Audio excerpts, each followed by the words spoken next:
And we are live. Here we are again. Oh, there's the bird. Bird is saying hi. Those of you who have not watched yet and have not heard the bird yet, that was Lola. She is our bird. She yells. I'm Jordana Mark from Make Your Mark. I'm a social media expert, and I actually was supposed to give a class last week that got postponed, and it's tomorrow. So anyone watching live or the replay in the next 24 hours, if you want to sign up to the class, we're having a class on social media management made easier, where we're going to talk about content calendars and target audiences and all the good stuff to help you manage your social media. And actually next week, Callie's going to be giving her first class at Make Your Mark, and it's on a special discount right now. And we're going to be talking about 10 things that you need to consider before you build your website, either yourself or have someone build it for you. But it's a great class for anyone who does not have a website yet. You should really go check that out. And I will stick the link in the comments so that you can easily reach it. Now we are off to Elisheva. Elisheva is awesome, and I'm going to let her introduce herself so that she does a better job at it than I do. Okay, well, first of all, thank you so much for having me. I'm very happy to be here. I'm Elisheva Hudson. I run Hudson Films. I create short, story-driven videos, promotional videos for entrepreneurs, small businesses, helping them showcase their work, grow their business, and specifically in documentary style. So I'm really happy to be here and talk about storytelling, video. We've been on together before on my channel, so I'm happy to be here on yours. I was just thinking that just before you said that, I was just thinking. All right, so we're going to jump right in. We have a whole bunch of questions for Elisheva that we're going to be asking tonight. If anyone has any questions, please feel free to drop them in the comments, and Elisheva will get back to you either live or back in the comments later. Let us know. Okay, how and when did you get into the field of storytelling and video editing?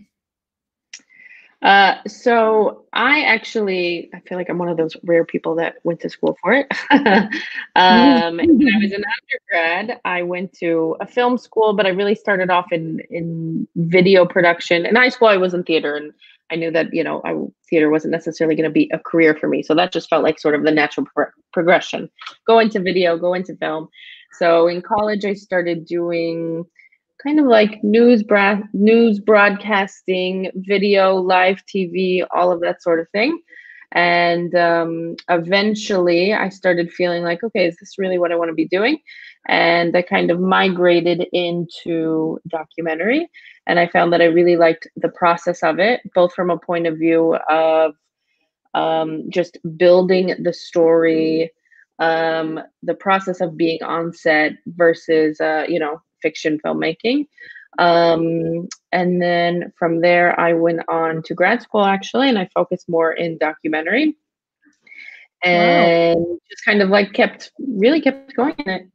And as I moved to Israel, I worked a little bit as a video editor at a company, and then eventually I really wanted to start my own business because I really wanted to get back into filming. And I really just sort of combined these two worlds of documentary and promotional video. And so that's what I'm doing now. Wow, it's so cool. I have to tell you, and I hope this is okay, I'm even saying this, but when I used to hear the word documentary, I was like, boring, and then, right. And for real, like, you've really changed the word documentary for me, because once I started watching your videos, I was like, oh, documentary video is not just talking about how bugs make fungus in the wild, And it was cool. Like, you made that flip for me. So thank you. That is amazing. I think that honestly is like the biggest compliment. That is my thing. I really feel like, first of all, I agree with you. People hear that word and they think it's very boring. So part of my mission is to really change that and to show people really, like, you already love documentary. You just don't even realize that you like it. From all like the videos that we watch to probably what is now might be one of the most popular genres on Netflix. And the type of content that we like to consume. Documentary, and then you don't realize it's documentary, and then you think the documentaries are still just the boring stuff because they don't even show you. Right. So my goal really is to make people realize not just that they actually love it, but that they are already consuming it really in many different formats already. And then, of course, the next level is to show people that this is the best way really to grow their business is through this format. Totally. Okay, so on to, does every business need to be using video? Why and why not? So I think we've talked about this before when I brought you onto my channel, we talked about this, but I do think that every business needs to be making video, but it doesn't always need to look the same for every single business. A lot of people think that means, okay, we have to script, it needs to look this way, this is the process, but really like video, I think, includes a lot more than we think. So I would say yes, every business person needs to be using video. I would say that that probably looks very different for different businesses.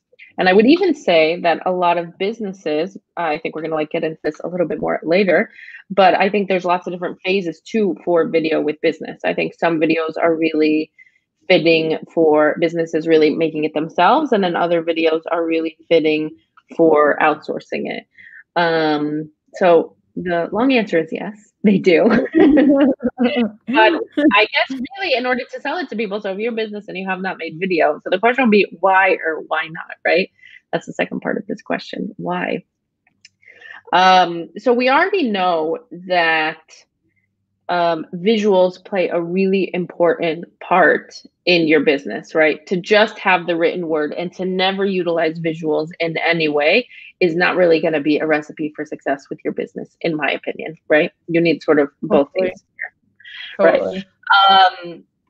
But then, okay, so is it just enough to use pictures? Like, do we really need video? But it really brings you, I think, especially nowadays, people have really come to realize this with COVID and everyone being home and everyone moving to Zoom and StreamYard and all these other things, right? So we really realize the importance to using video because it really brings you in so much more. And I think in a different way than photography does. There's totally a place for photography, and I don't want to knock it and say video is better because I don't believe that.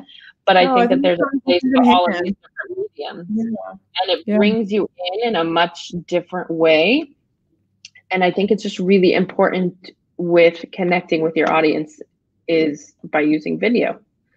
Also, pictures are much easier, and I feel like if people aren't also seeing videos of you, then your pictures are like, they don't recognize them as much, they don't mean as much, like they don't know what your voice sounds like, they don't know how you move, you know, like. Right. The thing about video, I actually saw this in a study, I didn't come up with this myself, is that it's one of the only things that you can have multiple senses at the same time. So you hear someone, you see someone, okay, so you can't like feel them because you're not with them, it's a video obviously, but you hear what they're saying, which is, you know, the written word sort of brought to life. You hear the tone of their voice, which really says a lot, so that's more with just sound. You're seeing them and you can communicate all of these things at the same time. Whereas like with a picture, you have to look at a picture and then you're going to have to read the caption separately and kind of like put them together in your head. Like it takes more time to process it. So in many ways, video allows you to do all of these things, all the different types of content, and to combine them in one thing. Right. Wow. So I think that's also what makes it really powerful and really, a really recommended tool for every single business. Agreed with every single word you just said. How do storytelling and video editing help solidify a brand and or grow your audience? Right. So I guess we were already kind of like on our way to getting into this one, right? Totally. So I would just say, I don't even know that we have to separate storytelling and video editing, because video editing is like an aspect of my job, but really like what with video and storytelling in general help with brands? Like, why would anybody do this? So first of all, I would say as a business, it's just very important to utilize everything at your disposal. So that means photography and graphics. That means video, writing. You should just be utilizing all of them because you want to have a variety of things. Okay. So video specifically, how does that help with your brand? So there's a lot of different ways actually you can put your brand into videos. So we have up here, right? We have our logo. So you can always be using your logo. You can always be using your colors, and not just with your logo, by the way, like what you're doing Like right what? now with And your shirt. questions. Right, it's true. I didn't even think about that, but it does sort Yeah, of match. A little bit different, but it's basically there. close. Like your question that you pull up right now, you have the yellow and you have the black. So you've chosen to, in a deeper way, put forth your brand, to always be using your colors, right? And Right. it doesn't Spray paint and the fonts, like it's all part of our brand. And so people might not think about that right off the bat, but what it does is it gives people subliminal messaging. Kind of sounds like a scary like phrase to use, but really it's like you're able to communicate things without having to blatantly say like my color is yellow, and you know, I like to be like whatever you're trying to communicate with your specific brand, my business brand, whatever I'm right now. Might be things like, I want to be fun, I want to be trustworthy, I want to be relatable, like whatever these things are. So you can do that the more that you're going to put your brand on your content with colors, Right. with your logo. And then beyond that, these phrases I just used, like let's take you for example, right? If you want to be seen, what are some words that you want people to think of when they're thinking of you? What are some like keywords with your brand that you would Like, describe yourself as and your brand as? well, we actually did a lot of brand work before, and I sat with Chef Simon, the branding queen, and we worked with Ariel Quistel, and we filled out a whole branding quiz. And a lot of the words we came up with were get shit done, like, like like to have that like I got this, kind of vibe and feeling, and like a hungry business owner. Like that's the vibe we've been going for. Millennial, also like young, cool, fun, and like Right. I got this shit, that was like the vibe we were going for. These are the kinds of things that you want to give over to people. It doesn't only have to come through in your colors and your text and your font and whatever. So it can also come through in your videos, like the fact that you do this live series and you do it every single week, and it doesn't matter, I mean, it could be that you took a week off, but I'm just saying the fact that you like show up, it doesn't really matter what week it is. So that's also part of your brand. And the fact that maybe, so this video we have here, so it's a little more casual. It doesn't have to be as polished, but that's fine. That's not the purpose. The purpose is to just be like, no, we're doing it. We're going to talk productivity. We're going to talk list. That's also part of your brand. So when you're thinking about video, it doesn't just have to be the look. It's also about the topics that you cover, the way that you talk. All of these different things are part of your brand. And so that's how the content can really help solidify your brand to your audience, so that when people think of you, they think of those things. Right. Tippy said she loved the whole branding talk we were talking about before. And she says you didn't choose brown as your brand color. I actually never liked brown. Truth is, I never liked yellow or pink either. I really didn't. And for some reason, your branding colors are like your favorite colors. Like also blue, I would not have chosen. No, it's not really about that. When I pictured what the business is, what the brand is, I was like, yeah, I don't know. Like I was just seeing yellow and pink, and I remember talking to Callie about it and being like, okay, what do you think? And she was like, she had like the same like vision. Like we just had like the same colors, the same vibe, the same words, and we were just on the same page about everything. Like every time Ariel came up with something, we were like, yes. Yeah. It was a lot of fun. Yeah, it's funny. Yeah. It doesn't necessarily have to do your favorite things. It's like what they communicate. Yeah. Yep. Okay, so let's move on to the next one. What are some of your top tips for best video marketing practices?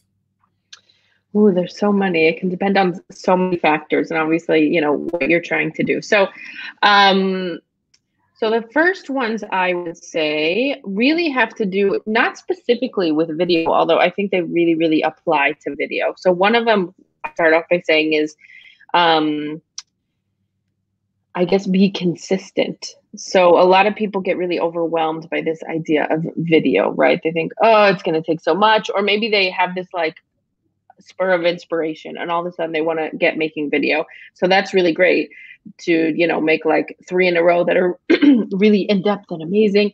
And then if you kind of drop off the face of the earth, then it's really going to, I don't want to say it's a waste, because whatever you have, but it's much better to pace yourself with video and just decide, okay, maybe I can only make 1 a month, and that's all you can do. And that's totally fine, because it's better to be consistent than it is to make the most amazing videos and then not make them again. But that's really like, I would say, a common thing when it comes to creating content in general.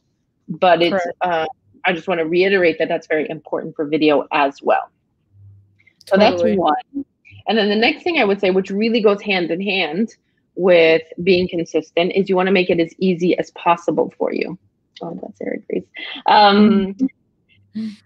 You know, if that means that you need to make simpler videos, if that means like what we do, I assume, you know, you do a lot of work sort of finding people for these lives, and you do a lot of work creating the questions and all of that, but you've probably made some sort of itemization in your head.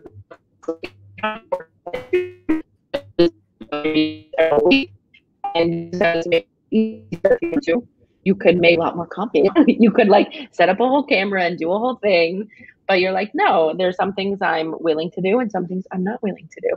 And so to make it as easy on yourself as possible in order to meet the demands of the consistency are really, really important. So those are like the first two things that I always tell people.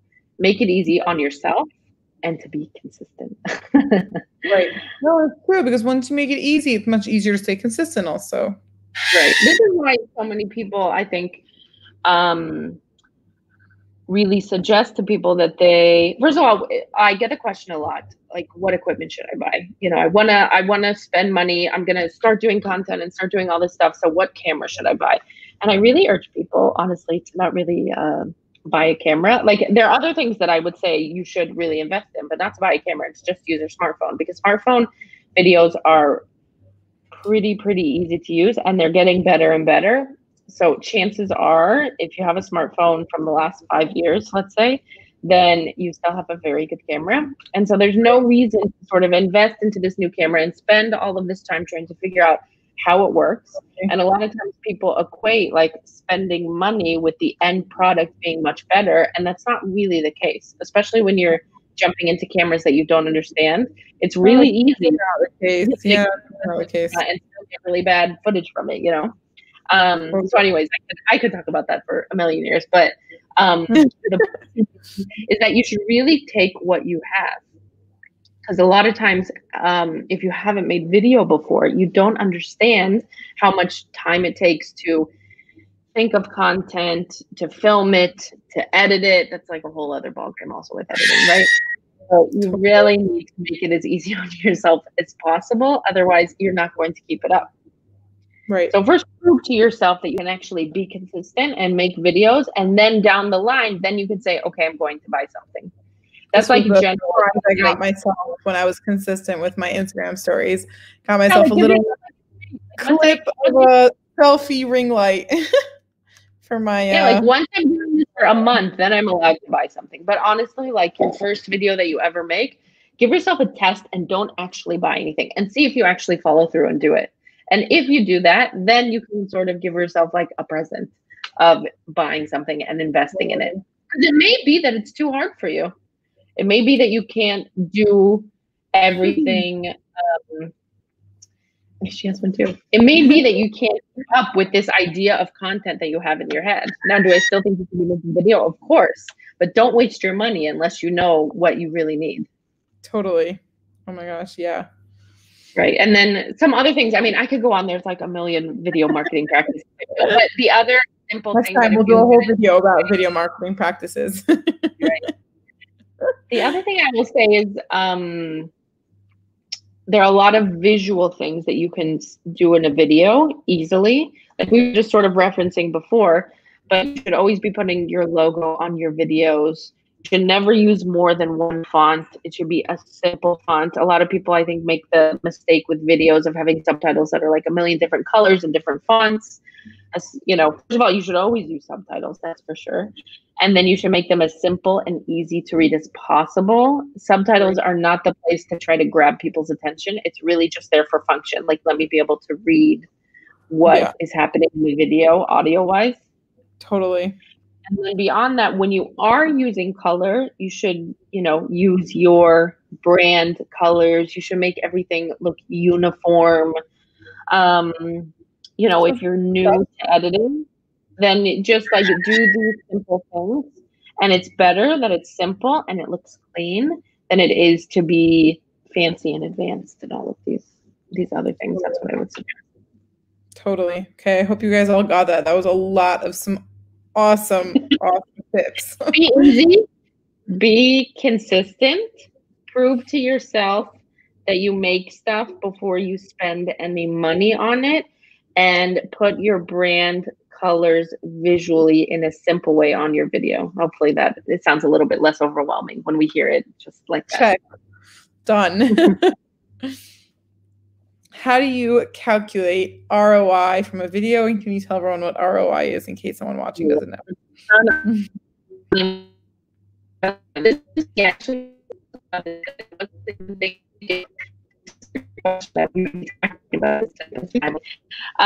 Okay, so this is obviously a very common thing, and I totally understand, because if you decide that you're going to hire a professional and put a lot of money into video, so obviously as a business, you want to think, what is going to be the ROI? What's going to be the return on investment? Or let's just say it in a really simpler term. What am I going to get for putting all this money into a video, right? It's a very, very important question, but unfortunately, it's not always so black and white.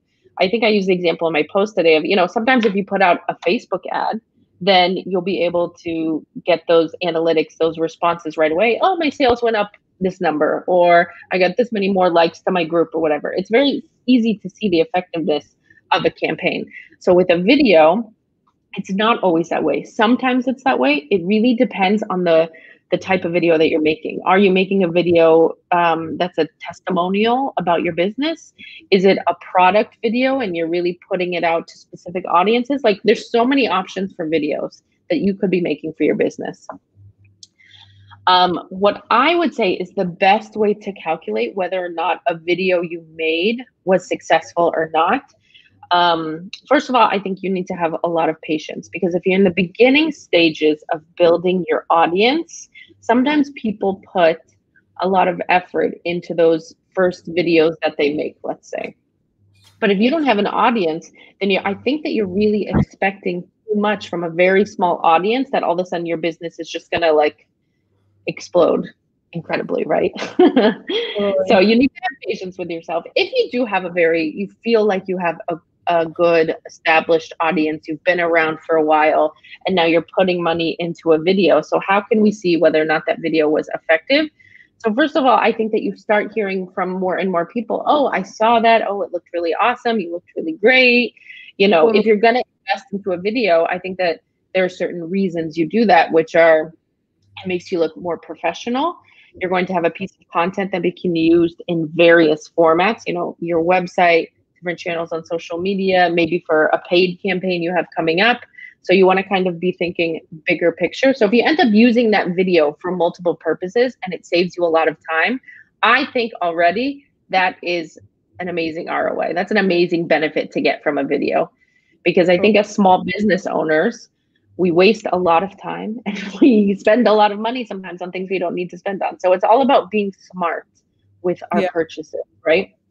Yeah. And then, like I said, the other ROI really, I think, just comes from over time and the feedback you're getting from your audience. Are you hitting your audience better than you were before? Are you getting better feedback than you were in the past? And do you think that people are starting to see you in the way that you want to be seen? And I think these are amazing ways to measure ROI if you're in one of those cases where the video that you're making is not necessarily going to give you direct black and white feedback as to the success of the video itself. Right. I think also, as for social media, and you can correct me if I'm wrong, but I feel like also retention rate is like so important, because like sometimes I start watching a video and I don't like watching videos. I'd much rather make a video than watch a video for the most part. I don't know why. I always recommend people make videos and I don't like watching them myself, but I know I'm the smaller percentage of people who don't like watching videos. But when I do make it all the way to the end of someone's video, I'm like, wow, what did they do right over there to get me to watch the whole thing? Like, I never watched the whole thing. I feel like that's also so I think you're actually very common. Like, I also sometimes, for example, if I was looking up a how-to thing, how do I, something's wrong with my computer and I'm trying to figure out how to fix X, Y, and Z, right? So when I get YouTube videos showing me how, I get very annoyed. I'd rather just like read through, skip the parts that I want to skip, and get to the bottom. That's just because I'm trying to get a bit of information, and who wants to sit through a video to get that? But I'll actually challenge you and say, I don't think that you don't like to watch videos. Like, I would bet that you spend a fair amount of time on stories and watching people's stories every day. And those are just as much videos as they are, but they're shorter. Yeah. They're shorter, and sometimes they're pictures, and sometimes they're video, and sometimes they're text, but they're all technically videos. I mean, Instagram stories, I would qualify all of them as videos. It's just that they're shorter and they're more to the point and they have a specific purpose. So I think we should also be thinking about those as videos. Not every video has to be this like 3.5 minute promotional, professional video that right.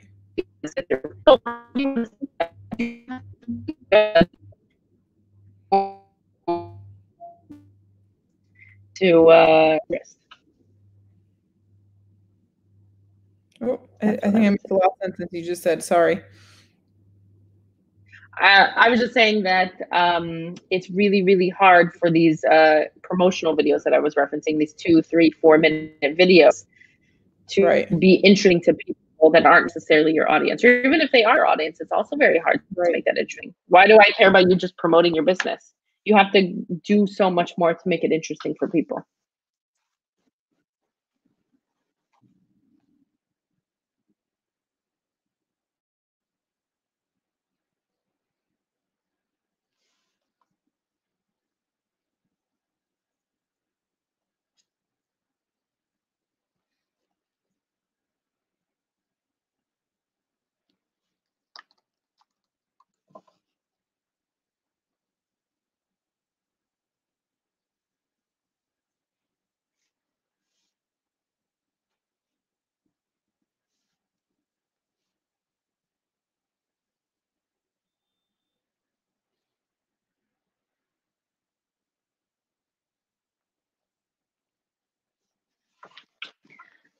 Okay, so it looks like Jordana just got cut off, so I'm sure she'll be back in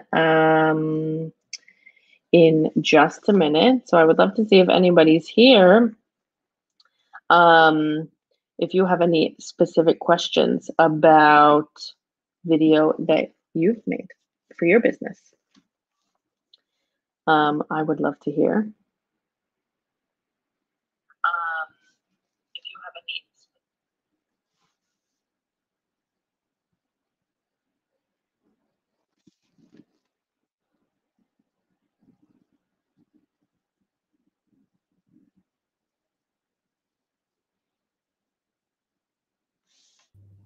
Sorry, that was my internet. No problem. That was totally my internet being all. What happens with live? Yep. Sorry about that, everybody. Okay, let's get back to what we were saying. Sorry. It happened to me once too when I was the host. Actually, the worst. Stupid internet problems. It's since everyone started staying home, you know? I know, right? It's really inundated. All right. So should we jump into the next question? Yeah. All right. When should a business owner create videos themselves, and when should they hire out? Right. So I almost alluded to this just a few minutes ago in the last question, but my feeling that in the beginning, when you're building an audience, you should start creating content yourself, because you're still sort of finding your voice. You're trying to figure out what it looks like to even be on camera. If you've never been on camera and you're really the face of your business, then I think you need to start with making your own video content in a way that works for you, right? It doesn't have to be super advanced. You could just hop on once in a while, say something interesting, do an Instagram story, do a Facebook Live, like whatever it is. But you need to start doing that, and you need to start figuring out what works and what doesn't. So I do believe that when you're first starting out and you're building your audience, that's what you need to do. Then once you feel like you've built somewhat of an audience, maybe you feel like you are reaching your audience, but you could be doing it a little bit better. Or even if you feel like you are reaching them, but you're not making all of the sales that you want to be making, like whatever your situation is. Yeah. That's when I feel it's a good time to reach out to a professional, and really, like, ideally with these type of videos that I'm referencing, I think it's best to someone that has a background in both marketing and video, because really you could go to the best filmmaker who makes the most beautiful video for you ever, but if they don't have in mind who it's intended for, what your goals are, and also have a good idea of just like, you know, what type of length speaks to different types of people. Like, you really need to have an understanding for all of these different elements in order to bring them together. I've definitely spoken to people in the past who sort of, you know, seek out a marketing team to help market their video that a filmmaker over here is making. And while it can still work, I do feel like it's just you as the business owner, it's asking too much of you, because you're having to like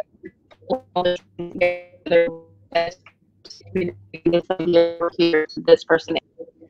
So I think ideally you should go to sort of a one-stop shop that really understands everything and then can construct the best video product for you.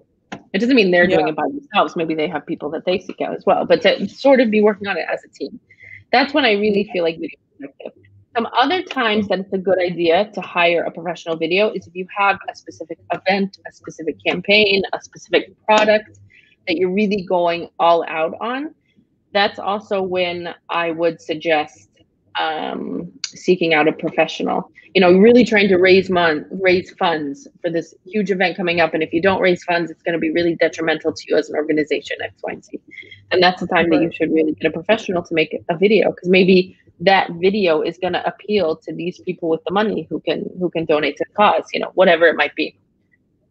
Right. Also, when it's a professional video, you usually need a professional, and when it's not, you know, you don't. Like, you're not going to ask a video maker to make you Instagram stories, you know, like that's not a thing. Yeah. But there is like an in between. Like, there are a lot of times when people, as they start making more and more video content, they start sending out their videos to be edited by video editors, which I think is a great time saver. I really, really do. But there are like different types of people who do different things, right? So someone who really spends 100% of their time doing video editing, then those would be the great kinds of people to go to for that. But, you know, there are just like different levels of production houses, of video people out there. So you want to find the right one to meet your needs. But I'm not saying that you know, shouldn't send out your social media videos to be edited by someone else. That's a huge time suck. And if you can afford to send that out, I think that you really should. There are definitely different types of people that specialize in these different things, and, you know, to find the right person depending on what stage you're at. Totally. I think that was really helpful. Thank you. Yeah. Okay, in what order is it best to start outsourcing the following and why, right? We have filmmaking, editing, creating your business story, like storytelling, and marketing. Right. Okay, so I can't say I'm the marketing expert, so maybe you and I can construct this sort of answer together. You can tell me if I'm right or wrong. Correct me. So look, there's no one right answer with these things. Totally. Because it depends so much on your business and what you're doing, and a lot of people would suggest different things. With this question specifically, I don't know that there's one right answer what I would give, but I would say with a lot of these things, I think it's always best to start off testing the waters yourself and seeing how it goes. And the second you feel like you're in some sort of groove with any of these things, you know, with like maybe the videos that you make, you need to script, right? You need to write down exactly what you say. So as soon as you get in groove and like, okay, I finally figured out the types of videos that I need to write, and first I write it, and then I film it, and then I edit it, and all of that. Once you get into a groove, and you feel like it's starting to take time away from you actually running your business, that's when I feel is a good time to at least start outsourcing. And you don't have to do it all at once, by the way. I think that the best thing to outsource in the beginning is video editing, because it takes so long. And a lot of times you can find a video editor that's going to do exactly what you need to do. Whereas in other cases, I might say, you could argue with me on this, but I might say if you too early on in your business outsourced all of the marketing of your business before you had really developed it, then it's possible that if you brought someone on to do it that didn't really get you and who you are and your brand and all of these things, then they could shift you in a direction that you might not be comfortable with.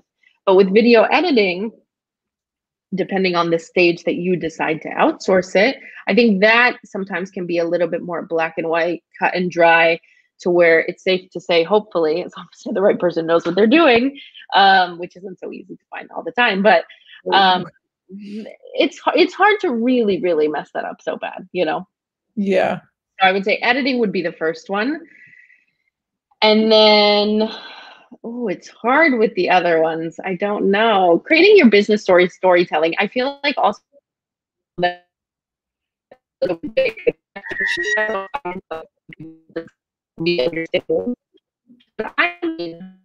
specifically, I would say that has to do with what is the type of videos that I'm putting out there. Basically, like, what am I making videos about and how am I constructing each of those videos?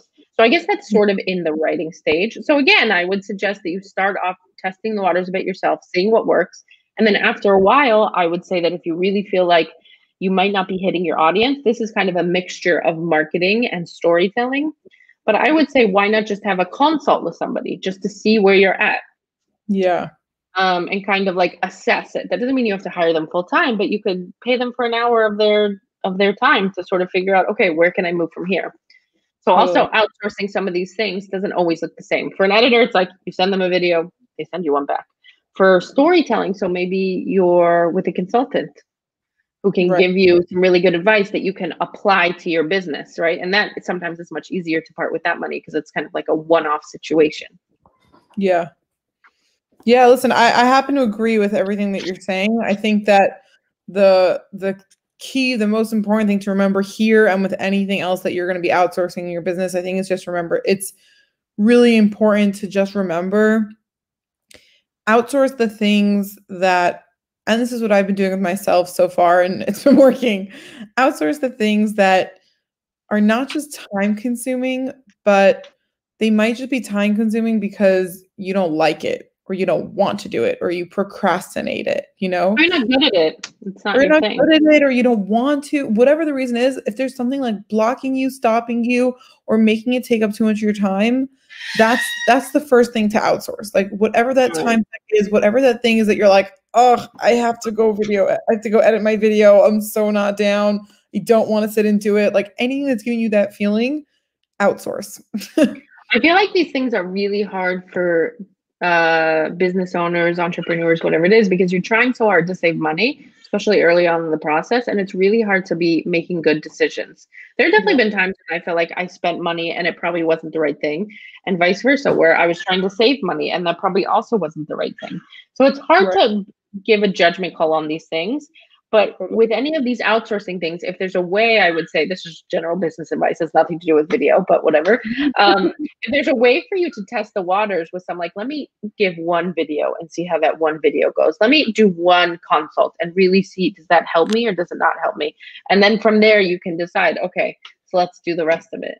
Let's keep doing that, because the last thing you want to do is just trying to save yourself money and then not be able to get the things done in your business that you're actually meant to be doing, because then you're not saving yourself anything. Your time is also worth money. 100%. 100%. Okay, last but not least, what is the biggest mistake that you see businesses making with video? Ooh, such a good question. There could be so many to pick from, but the biggest, the one that stands out the most, I mean, I would say like the advice that I gave in the beginning, like people who like put a lot of effort into video and then just like drop off the face of the earth. Look, I totally get people run into situations and things happen. You know, we live in a world now where like there are lockdowns and people get sick on it, and you know, so I'm not here to judge anyone. Like maybe there's a real legitimate reason you know, kind of needed to just go away for a while, and that's totally understandable. But I would say just putting too much effort in and then kind of burning out. That would be one mistake that I see. And the other one has to do with investing equipment. People who spend a bunch of money into equipment for video that they don't even know how to use. They're not even sure how to use because they feel like having some DSLR that'll give them, you know, the blurry background, the depth of field is going to all of a sudden like revolutionize their content, which it really doesn't. You should leave that to the professionals. Use the equipment that you have to make what you have. And really, like, people think that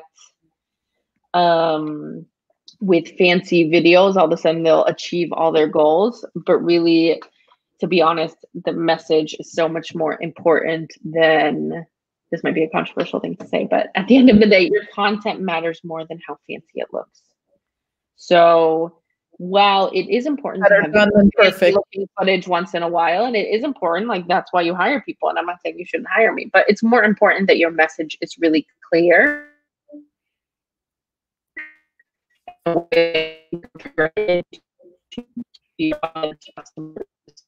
people that you should, than spending a bunch of time and money to make these cool couple of shots. Totally. Totally. I love everything you have to say about video, Elisheva. You're the best.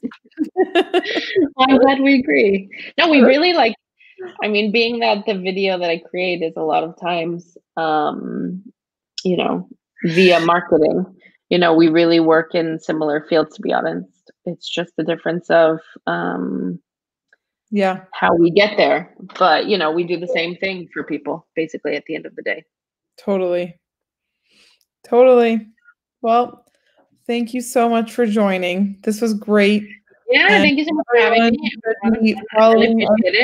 She gives amazing tips and tricks and help on her page all the time. So go check out her stories, go check out her Facebook page. Great stuff over there. Freebies so much I've gotten for myself and have been very helpful. Thank you. Yeah, I'm always happy to help people. So be in touch and ask questions below, please. If you're watching this in replay and you have any questions, so specific to your business, whatever it is, so please go ahead and ask. I am happy to help the best that I can. Awesome. Thank you so much, Elisheva. Have a good night, everybody. Mm-hmm.